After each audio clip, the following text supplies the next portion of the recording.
Assalamualaikum warahmatullahi wabarakatuh. Laksamana ucapan tidak ada asap tanpa adanya api. Namun di lokasi yang satu ini apinya muncul bukan sekedar dari ranting kayu kering yang terbakar. Malah apinya datang dari atas membawa amarah yang tak terungkap ke Mahmad Israel. Tanah yang saat ini dikenal sebagai Israel sebenarnya dulunya adalah wilayah damai dan diberkahi yang merupakan milik Palestina. Namun kini dirampas melalui kekerasan, darah, dan ketidakadilan. Dan sekarang tanah yang dicuri itu terbakar. Kebakaran besar terjadi di daerah kependudukan yang menghancurkan hutan, rumah-rumah, bahkan mendekati lokasi-lokasi penting yang sering dibanggakan oleh negeri Zionis.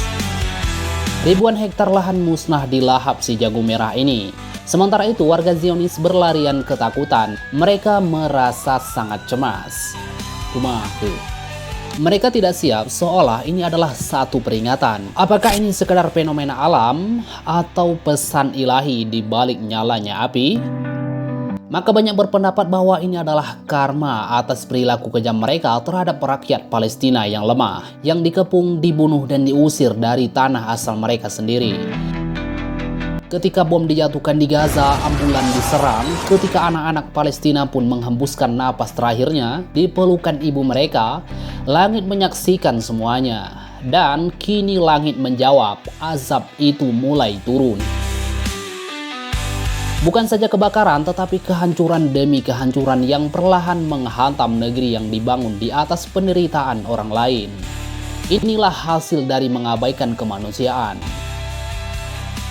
Konsekuensinya ketika tanah yang diberkahi menjadi arena tindakan kezaliman. Ketika doa-doa dari wilayah Palestina menjulang ke langit malam, mungkin ini merupakan jawaban dari Sang Pencipta bahwa tidak ada kekuatan militer, tidak ada sekutu yang besar dapat melindungi tanah yang dibangun dengan kebohongan dan penjajahan dari kemarahan Tuhan. Dan ini adalah awal dari segalanya semenjak konflik dimulai. Siapapun yang masih memiliki nurani pasti merasakan kemarahan dan mengecam apa yang terjadi di Palestina. Setiap malam doa terus dipanjatkan mulai terasa seolah-olah dijawab. Kini api yang menyerupai neraka menghanguskan tanah dengan simbol bintang Daud dengan cara yang sangat brutal. Banyak juga orang yang terkejut karena mulai bertanya, apakah ini merupakan balasan dari langit segala tindakan yang mereka lakukan baru-baru ini? Saat tentara IDF menyerang konvoi ambulan dan petugas pemadam kebakaran yang dikelola oleh Bulan Sabit Merah di wilayah Gaza, serangan kejam tersebut melanggar hukum internasional dan mengakibatkan kematian 15 tenaga medis serta relawan yang harus mendapati perlindungan. Kini insiden itu pun kembali mendapatkan perhatian publik. Terlebih lagi saat pemerintahan Netanyahu terlihat kewalahan menghadapi kebakaran yang melanda hutan-hutan di sekitar Yerusalem.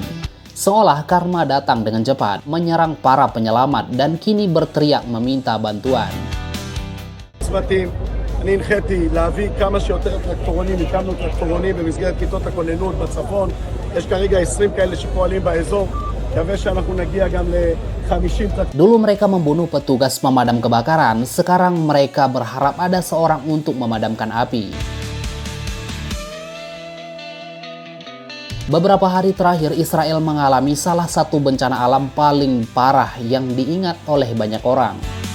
Suhu yang sangat panas mencapai lebih dari 400 derajat Celcius dan angin kencang menciptakan kombinasi sempurna untuk sebuah bencana besar.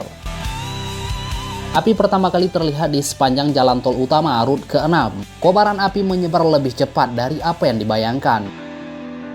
Banyak pengemudi terpaksa meninggalkan kendaraan mereka dan berlari untuk menyelamatkan dirinya. Tidak butuh waktu yang lama bagi api untuk menjangkau pemukiman sekitar Yerusalem seperti Sors, Nataf, dan Abu Ghos. Dulunya desa-desa yang dulunya tenang mendadak menjadi garis depan dalam pertarungan melawan alam. Sirine terus berbunyi dan perintah untuk evakuasi datang tanpa henti. Penduduk diberi waktu sangat terbatas untuk mengemas barang-barang berharga sebelum mereka harus meninggalkan tempat tinggal mereka di dalam situasi yang tidak menentu. Langit dipenuhi asap tebal membuat siang hari kelihatan seperti sore yang kelam. Setidaknya 9 orang mengalami cedera, mayoritas akibat menghirup asap tebal. Ketegangan semakin meningkat sehingga Perdana Menteri Bui Benjamin Netanyahu pun ikut terjun. Ia memimpin pertemuan darurat dan mengarahkan ratusan petugas, kendaraan khusus, serta pesawat pemadam kebakaran untuk memadamkan api itu. Mungkin sekarang ia menyadari betapa rumitnya menangani bencana semacam ini. Sangat berbeda dengan serangan roket yang dilancarkan mendadak di kawasan sipil. Selama lebih dari 20 jam terus-menerus, para petugas berjuang di medan yang hampir tidak mungkin. Panas yang sangat menyengat, tanah yang kering, dan angin kencang membuat api semakin sulit dikendalikan. Pada hari Kamis dini hari, sebagian besar api di sekitar Yerusalem telah dapat ditekan. Namun itu tidak berarti situasi benar-benar aman. Masih dalam titik api-api kecil yang terus dipantau dengan seksama. Kerugian besar sudah tidak dapat dihindari, puluhan rumah telah hangus dilalap api. Hutan yang sebelumnya subur kini hanya tersisa abu dan beberapa daerah kehilangan pasokan listrik. Di media sosial, ribuan orang mengungkapkan doa dan dukungan, banyak yang mengingatkan tentang betapa rapuhnya keseimbangan alam dan bagaimana segala dapat berubah drastis dalam waktu yang singkat. Musim panas yang belum berakhir di Israel dan risiko kebakaran tetap tinggi. Pemerintah pun mengambil tindakan dengan cepat. Beberapa kota kecil dan komunitas yang berada dekat dengan pusat kebakaran diinstruksikan untuk segera dievakuasi. Tidak hanya rumah warga, tetapi juga sekolah, tempat ibadah, dan rumah sakit kecil juga dikosongkan demi keselamatan. Otoritas setempat angkatan bersenjata Israel dan tim penyelamat berjalan di jalan-jalan mengetuk pintu satu persatu untuk memastikan tidak ada warga yang tertinggal. Di beberapa lokasi, waktu untuk evakuasi sangat terbatas, hanya dalam hitungan menit. Tetapi lebih dari 1.000 orang dilaporkan telah dievakuasi dari zona yang berbahaya. Sebagian besar hanya bisa membawa barang-barang penting seperti dokumen, obat-obatan, dan harapan bahwa tempat tinggal mereka masih utuh saat kembali. Kementerian Kesehatan Israel mendirikan beberapa pusat evakuasi darurat untuk menampung keluarga yang kehilangan tempat tinggal. Namun, kondisi di lapangan sangat sulit. Wilayah yang berbukit di sekeliling Yerusalem membuat proses evakuasi pemadaman semakin rumit. Beberapa jalan utama terpaksa ditutup karena dikepung oleh api. Oleh karena itu, evakuasi harus dilakukan melalui jalur-jalur sempit dan berkelok untuk membantu situasi ini. Israel menurunkan pesawat Super Hercules dari Angkatan Udara.